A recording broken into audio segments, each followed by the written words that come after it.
Welcome to our Be Creative Online beading tutorials. You can find all kits on becreativeonline.myshopify.com.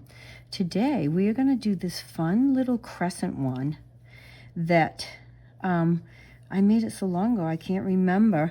I think it is a starman pattern. So it's very simple. This is 2 needle, a lot like a peanut wrap if you've already taken that tutorial. So what you're going to need for this class, and all kits are included with size 8 seed bead, 2 different color crescents, an 11 seed bead, which you only need a few of. The 8s and the 11s you only need a few. And then of course my favorite, almost everyone's favorite color, this bronze 457. And then your toggle.